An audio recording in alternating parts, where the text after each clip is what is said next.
The American car dealership is dying faster than anyone in Detroit will admit out loud. In the last 90 days, 17 of them went bankrupt across brands you drive every single day. And the part nobody is telling you is that the trucks, SUVs, and crossovers sitting on these lots right now are being liquidated at prices that feel illegal. I'm going to walk you through all 17, show you exactly what killed each dealership, and explain how you might be able to grab a brand new vehicle for $10, $15, even $20,000 below sticker before these lots go dark for good. Make sure you subscribe, because this is the kind of breakdown that will change how you see every car commercial and dealership visit for the rest of your life. Number 17. An Audi dealership in Charlotte, North Carolina that had been one of the strongest Q5 stores in the Southeast for nearly a decade just shut down. The reason is straightforward. The Q5 got too expensive for the people who used to buy it. The base sticker climbed from $44,000 to over $52,000 in 3 years. Load it with the tech package and leather his buyers expected, and the out-the-door number was pushing 60. At 44, people felt like they were getting German engineering at a fair price. At 60, they started looking around. And the answer was sitting at the Genesis dealer across town, where a GV70 offered the same materials, the same features, and a 10-year warranty for $15,000 less. This dealer watched his repeat customers, guys who had been trading in every 3 years like clockwork, test drive a Genesis out of curiosity and never come back. One of his best customers texted the Genesis salesperson from the Audi parking lot without even walking inside. He went from moving 60 units a month to 23. He is clearing out Q5s at $11,000 below sticker, and A4s discounted $9,000. At those prices, they are genuinely excellent vehicles. But the fact that it takes a dealership closing to make an Audi competitively priced tells you exactly how far the sticker drifted from what the product is actually worth. And if you think a German luxury brand getting undercut sounds unusual, wait until you see what Stellantis did to its own dealer in Oklahoma. Because this next one is not about competition. It is about a manufacturer that deleted the only products its customers wanted. Number 16. A Dodge dealer in Tulsa, Oklahoma, who spent 20 years building one of the most respected muscle car showrooms in the state, just closed because Dodge killed every vehicle his customers came in to buy. The Challenger is gone. The Charger V8 is gone. The Viper has been dead for years. What is left is the Hornet, a compact crossover built on an Alfa Romeo platform that stickers at $38,000 and has absolutely no connection to what Dodge means to the people who love it. This guy still had Hellcat memorabilia on the walls. He had a dyno in the service bay. His customer base measured loyalty in cubic inches. Stellantis told those customers the future is a $38,000 Italian crossover. Those customers said, "No thank you," and walked. At $28,000, maybe you could get someone curious about the Hornet.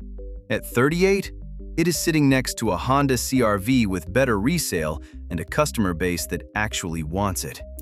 Sales cratered from 35 a month to 11.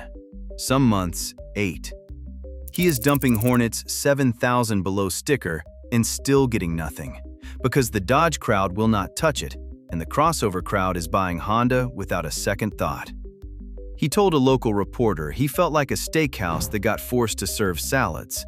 Except the salads cost $38, and the kitchen does not even know what a grill looks like anymore. Number 15. A Subaru dealership in Burlington, Vermont that had been a community fixture for over 15 years is closing because Subaru forgot who its customers are and what they were willing to pay. Subaru used to be the car you bought because you were smarter with money than the guy who bought the BMW. Dependable, safe, goes anywhere, and priced like a brand that respects your paycheck. That was the whole pitch. A loaded Outback stickers at $42,000 in 2026. 5 years ago, it was $32,000. His market is teachers, ski instructors, and outdoor people who specifically chose Subaru because it was the financially responsible decision. At $42,000, it is not financially responsible. It is just another crossover with all-wheel drive and a higher payment than it deserves. His used lot is outselling the new side 2-to-1 because a 2023 Outback with 12,000 miles is sitting right there for 8,000 less than the 2026. His own customers are walking past the new inventory like it does not exist. He is marking down new Outbacks 7,000 below sticker and Foresters 6,000 off. The brand that built its entire identity on being the value play just priced itself into the same bracket as the brands it used to make fun of. Number 14. A Volkswagen dealership in Boise, Idaho has been sitting on 143 days of unsold inventory. That is almost 5 months. The industry average is around 76. This dealer's lot is so full, he rented overflow space from a storage facility on the edge of town at $2,000 a month just to hold the Tiguans and Atlases he cannot move. Tiguans stickering at $42,000 when a RAV4 costs less and holds its value for 3 more years. Atlases pushing $46,000 against a Highlander that outsells them 10-to-1 nationally. And then there is the ID4. Volkswagen's electric crossover, priced around $50,000 in a state where the nearest public fast charger is a detour and winters kill battery range. VW Corporate shipped those EVs whether he ordered them or not. Every single one is financed on a floor plan running close to 10% interest. That means every day a $50,000 ID4 sits unsold. The dealer pays about $14 just to keep it there. Across 140 vehicles, the math becomes a death sentence. He is slashing Tiguan's 10,000 below sticker and Atlas's 13,000 off. At those prices, they finally compete with Toyota. But the fact that it takes a bankruptcy to make a VW fairly priced tells you everything about where the sticker went wrong. VW treated this man's lot like a warehouse and sent him the bill. That is not a franchise partnership. That is storage fraud with a logo on the building. Number 13. A Mitsubishi dealer in Knoxville, Tennessee just handed back his franchise keys after losing $300 to $400 on every new vehicle he sold for over a year. $300 to $400 per unit. On a brand where the average dealer made just $434,000 in total net profit for all of 2024 with margins under 1%. The Mirage got discontinued, which pulled what little walk-in traffic the brand had left. His remaining lineup is the Outlander and Eclipse Cross, both decent crossovers that nobody thinks about when they are actually shopping. Because when a buyer walks into any dealer row in Knoxville and sees a Hyundai Tucson, a Kia Sportage, and a Mitsubishi Outlander all within $2,000 of each other, the one with the 10-year warranty and the brand you have actually heard of wins every time. The only way he could move an Outlander was to sell below invoice, and even then, half the time the customer walked 200 feet to the Hyundai store and bought a Tucson while the Mitsubishi salesman watched from the window. He is liquidating Outlanders 8,000 below sticker and Eclipse Crosses discounted 7,000. At those prices, they are genuinely solid vehicles. But when your entire sales strategy is losing money on every unit just to keep the lights on, you are not running a dealership. You are running a charity with a parking lot.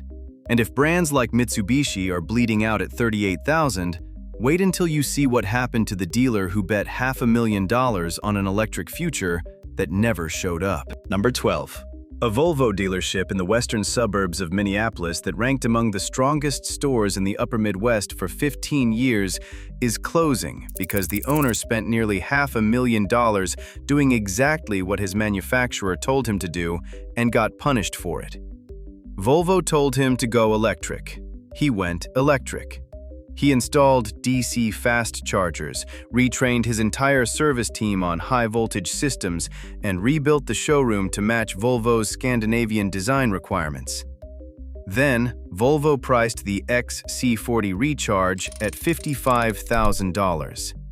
In Minnesota, where it is -20 for weeks and EV range drops 40% overnight. His customers did not want a $55,000 electric vehicle that might strand them between the city and the cabin. They wanted a hybrid with a backup plan. But Volvo's hybrid lineup was thin, while Toyota dealers 10 minutes down the road were selling RAV4 Primes as fast as they could stock them. His XC60 at $48,000 was losing to the Mazda CX-90 at $42,000 because the safety premium that used to justify Volvo pricing does not justify a $23,000 gap. I will be honest, this one hits different. He did everything right. He trusted the manufacturer, spent the money, trained the staff. His reward is a lot full of vehicles his zip code cannot afford and a row of chargers in the parking lot that nobody has ever plugged into. XC40 recharge models going $16,000 below sticker. XC60S, $12,000 off. Volvo set the prices past what his market would pay and left him to figure out the rest. He figured it out. He closed. Number 11. A Jaguar Land Rover dealership in suburban Nashville just lost half its business overnight because Jaguar deleted its entire vehicle lineup. Every sedan, every SUV, every sports car Jaguar sold in the United States is either discontinued or on the way out. Gone. Corporate announced a relaunch as an ultra-luxury electric brand with vehicles starting above $120,000. This dealer's average Jaguar buyer was spending $55,000 to $65,000. Nobody who bought a $60,000 F-Pace is writing a check for a $125,000 electric coupe because the marketing department in London watched a fashion show and decided to pivot. The Jaguar side of his showroom has the lights off. Literally nothing to display. The Land Rover side still has product, but a Defender at $70,000 is losing customers to the new Toyota 4Runner at $40,000. Even wealthy Nashville buyers are doing that math now. He is moving Discovery models $14,000 below sticker. The few remaining Jaguars are going $18,000 off and still sitting. Jaguar priced its replacement lineup for a customer base that does not exist and abandoned the one that did. That is not a brand strategy. That is a vanity project with a body count. Number 10. A Nissan dealership in Tucson, Arizona shut down because Nissan spent 3 years raising the price of the Rogue without spending a single dollar raising the quality. The Rogue went from $28,000 to $33,000. Same interior materials, same reliability scores hovering around average. Same resale value that drops the moment you leave the lot. At $28,000, a Rogue was a solid choice for a family on a budget. At $33,000, it is sitting next to a RAV4 at $32,000, and the Toyota wins every time, because the quality gap did not close even though the price gap disappeared. His volume dropped from 70 units a month to 34. And then Nissan's corporate financial implosion made it all worse. A $4.5 billion loss. Junk credit rating from all 3 agencies. Captive financing rates shot up, so even the buyers who still wanted a Rogue could not get approved at a competitive term. A grandmother who had bought 4 Rogues over 15 years came in for number 5 and was told her rate would be 2 points higher than last time. She drove to Toyota and got approved in 20 minutes. Rogues going $9,000 below sticker, Frontiers $8,000 off. Nissan tried to charge premium prices on a product that has not earned the premium. The grandmother figured that out. So did everyone else. Number 9.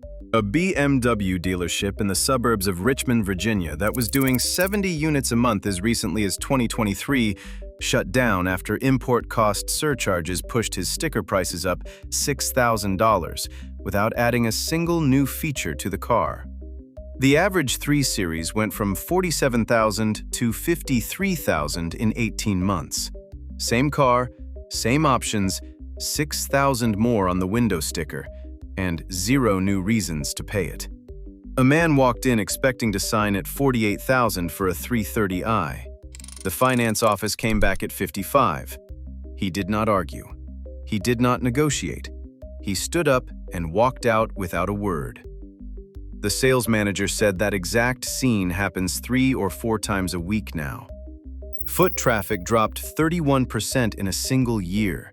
His X3s and X5s collected dust while buyers shifted to domestically assembled alternatives that did not carry the surcharge.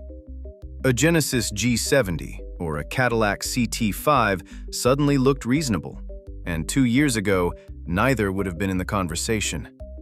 He is liquidating X3s, $14,000 below sticker, and 3 Series, $12,000 off. If you have ever wanted a BMW, this is probably the window. Because these deals only exist because the normal prices got so absurd that the people who could afford them decided they would rather not. Number 8. A Ford dealership in rural West Virginia that had been in the same family for 87 years just went dark. 3 generations. The grandfather opened it, the father ran it for 40 years. The son took over expecting to pass it to his daughter, who was already learning the finance desk after school. Here is what killed it. The F-150 XLT, the trim that keeps the lights on at every rural Ford store in America, now stickers at $55,000. The full-size pickup average nationally is $66,000. At 7% financing, that is a monthly north of $900.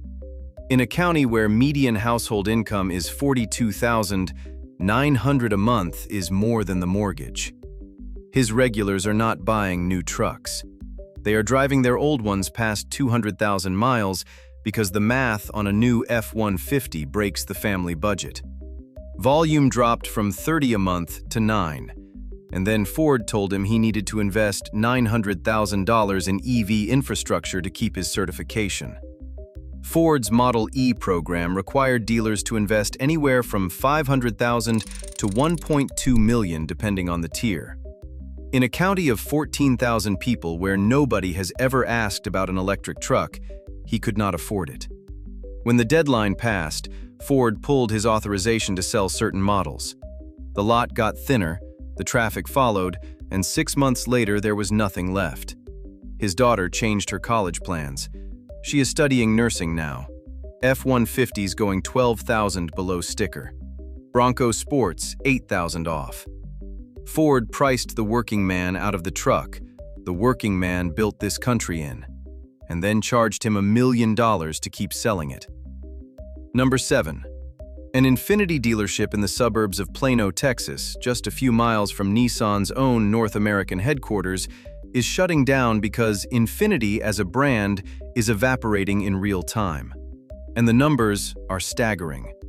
Infiniti sold just 58,000 vehicles for all of 2024. Toyota sells more RAV4s than that in a single month. Their roughly 200 standalone dealerships were averaging just 24 sales each per month. That is less than 1 car a day. And now corporate called and told this dealer to take down his sign and fold into the Nissan store down the road. 3 years earlier, Infiniti had demanded he remodel the entire facility. Premium materials, dedicated delivery bays, a customer lounge that looked like a boutique hotel. He spent hundreds of thousands on upgrades that corporate required. His reward was a phone call telling him to rip it out and share a lobby with Nissan. The QX60 stickers at $52,000. A Lexus RX costs the same with better resale. A Grand Highlander costs less with a badge the neighbors actually recognize. QX60S going $15,000 below sticker. Q50S, $12,000 off. At those prices, they are a genuine steal. But nobody is shopping for them because nobody wakes up dreaming about owning an Infiniti. And when the brand's own parent company tells you that you are not worth a standalone building, that is not restructuring. That is a funeral with a corporate press release. Number 6. A Lincoln dealership in Boca Raton, Florida that catered to country club buyers for over 2 decades just closed as Lincoln cut another 100 stores from its network. Lincoln closed about 100 dealerships in 2023, then another 100 in 2024. The brand went from 685 stores to a target of around 400. This dealer thought Boca Raton was safe, wealthy zip code, strong navigator book, loyal retirees. But his best customer's wife told him at a charity dinner that she loved the Aviator but was tired of explaining what brand it was when people at the club asked. They bought an X5 the following month. The Corsair at $45,000 was losing to the Lexus NX every week. Not on features, on the 3 seconds of recognition that happen when someone sees your car in a parking lot. Lincoln does not register in those 3 seconds, not at any price. He is clearing Aviators at $20,000 below sticker and Corsairs $14,000 off. At those markdowns, they are genuinely world-class vehicles. But the fact that it takes a store going dark to make a Lincoln competitive tells you the problem was never the product. It was the price tag attached to a badge that does not carry the weight it charges for. But here is number 5, and this one should make you angry, because this is not just overpricing. This is charging $48,000 for a vehicle that might catch fire in your driveway. Number 5. A Jeep dealership in western Montana that built one of the most respected off-road outfitting operations in the northern Rockies is closing, because Stellantis raised the price and destroyed the trust at the exact same time. A 4-door Wrangler used to sticker around $32,000. Fun, rough around the edges, cheap enough that you forgave the wind noise and the fuel economy. Today, that same Wrangler stickers at $48,000.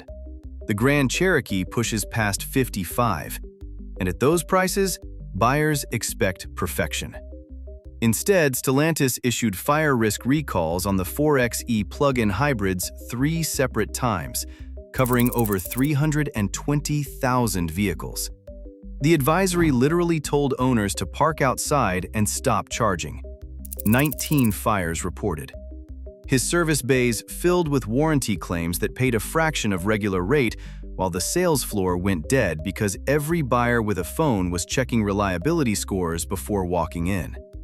The results sent them to Toyota before they ever sat in a seat. He told a longtime customer he would not personally buy the products on his own showroom floor at these prices. Once a dealer says that, the ending writes itself. Wranglers marked down $14,000. Gladiators discounted $16,000. Grand Cherokees $13,000 off. Prices drop every week until the lot is empty. A Jeep dealership, one of the most recognizable brands on earth, closing because it cannot stand behind what it sells at the prices it charges. If that does not bother you, this next one should. Because this brand decided the cure for falling sales was raising the price even higher. Number 4. A Cadillac dealership in the north suburbs of Chicago that served 3 decades of loyalists just closed because General Motors kept raising the sticker on a brand that fewer Americans want to buy every year. The Escalade climbed from $76,000 to $85,000 in 3 years. The CT5 pushes $50,000 for a sedan. And then came the Lyriq at $58,000, aimed at a customer who does not exist. His traditional buyers did not want electric at any price. The EV shoppers GM was chasing test drove a Tesla at $20,000 less and never came back. Nearly 1 in 5 Cadillac dealers have already taken buyouts of $300,000 to $1 million rather than invest $200,000 in EV infrastructure for a brand that cannot fill a showroom at current pricing. This owner stayed, hoping the pricing would correct. It went the other direction. Escalades going $21,000 below sticker on trucks that 2 years ago had a 3-month waiting list. CT5s discounted $17,000. Call me old-fashioned, but when a manufacturer has to slash $21,000 off its own flagship just to move it off the lot, the sticker was never real. It was a number somebody in a boardroom liked the sound of, and the dealer down in the showroom paid the price for believing it. But these last 3 make everything else on this list look like a rough quarter. Number 3. A Ram dealership in Lake Charles, Louisiana that served the same community for over 40 years was physically seized by its floor plan lender after inventory debt blew past $4 million against a property valued under $950,000. That gap is catastrophic. One morning, the bank showed up with a court order. The doors were locked by lunch. 42 employees across sales, service, parts, and body shop found out they were unemployed from a notice taped to the front glass. Nobody got a meeting. Nobody got a phone call. Here is why. A Ram 1500 stickers at $58,000. 5 years ago, that truck was $42,000. At 7%, $58,000 carries a monthly above $1,100. In Lake Charles, that is bigger than the mortgage for most of the families who need a truck to get to work. But Stellantis kept shipping 1500s and 2500s whether the owner ordered them or not. Ram dealers nationwide were sitting on over 115 days of supply. That is 4 months of unsold trucks baking in the Louisiana humidity. Every one financed on a floor plan charging close to 10%. He tried everything. Weekend tent sales, radio campaigns, loyalty incentives, did not matter. When a half-ton starts at $58,000 and your customer base drives their old Silverado to 200,000 miles because the payment on a new one would eat the mortgage, free floor mats are not going to fix that. A service technician who worked there for 19 years found out when he pulled in at 6 in the morning and saw the chain on the gate. 19 years and nobody even picked up the phone. The liquidator is moving 1500s, 12,000 below sticker, and 2500s, 15,000 off. And honestly, the owner is right to blame the manufacturer. That is like flooding someone's driveway with trucks they never ordered and then repossessing the house when they cannot pay the storage bill. Number 2. A family-owned dealer group in eastern Ohio that operated a Ford store, a Chevrolet store, and a Nissan franchise across 3 small towns just lost all 3 locations in 4 months. Same family, 3 brands, exact same problem on every lot. A Silverado at $55,000 in a town where median household income is $48,000. An F-150 at $57,000 for a truck that sold for $38,000 when the grandfather opened the store. A Rogue at $33,000 when a used RAV4 is sitting down the road for $22,000. The grandfather built the Ford store in the early 1970s. His son opened the Chevy location in the 90s. His grandson added Nissan in 2019, thinking 3 brands across 3 towns meant safety through diversification. It did not matter. When prices climb past what working families can borrow, it does not matter how many brands are on the building. The money is not there. The grandson trained his whole life for this. Dealer school, every department, full control by 2022. By 2026, he was sitting across from a mega dealer group out of Pennsylvania, negotiating the sale of everything his family built over 50 years. That group raised the service labor rate $22 an hour the first week. The grandfather built 3 businesses on a handshake. The corporation that replaced him does not shake hands. It runs quarterly reports and treats every customer like a transaction number. And the small towns that relied on those stores for fair deals and familiar faces now drive 45 minutes for a warranty oil change. That is the part that gets lost in the headlines about restructuring. Real people in real towns lose real jobs. The parts guy who coached Little League. The receptionist who knew every customer by name. They do not get a seat at the table when the manufacturers decide fewer, bigger stores are the future. They just get a last paycheck and a handshake from a grandson who is out of options. Number 1, the one that ties this entire list together. A Mercedes-Benz dealership in suburban Houston that had been the highest volume luxury store in its region for 20 years just went under because even the biggest badge in the business could not survive its own pricing.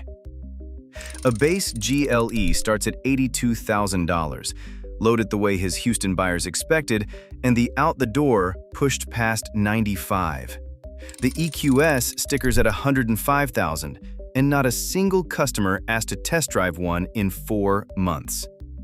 5 years ago, a GLE cost $58,000. His buyers paid gladly because the star meant flawless engineering and a badge that told every parking lot you walked into that you had arrived. Today, Mercedes ranks below the industry average in reliability. J.D. Power and Consumer Reports both place it behind Toyota, Lexus, and Hyundai. The star used to silence questions like that. At $95,000, it starts conversations about value that Mercedes was never built to win. A 20-year customer walked in last fall and asked the owner something he had never heard in 2 decades of selling the three-pointed star. "Why am I paying $40,000 more for the badge?" He did not have a good answer. On top of the pricing crisis, he spent $1.4 million building the EV showroom Mercedes demanded for its electric future. Then Mercedes quietly walked back its pledge to go all-electric by 2030. His reward for trusting the plan is a lot full of 6-figure EVs that an oil and gas market will never touch. EQS sedans going $32,000 below sticker, GLEs marked down $22,000, E-Class sedans discounted $19,000. I want to be clear about something. The vehicles are not the problem. The trucks on this list are solid. The crossovers work. Some of the EVs are genuinely impressive when you actually drive them. But you cannot price your own customers out of the showroom, flood your dealers with inventory they never ordered, let quality slide while the sticker climbs, and then act surprised when the whole thing caves in. Every dealership on this list was run by someone who followed the rules, invested the money, served the community, and got crushed by a manufacturer that treated them like an expense line on a quarterly report. When a dealer can sell a brand new truck $15,000 below sticker and still cover his costs, that tells you the vehicle was overpriced the day it rolled off the factory line.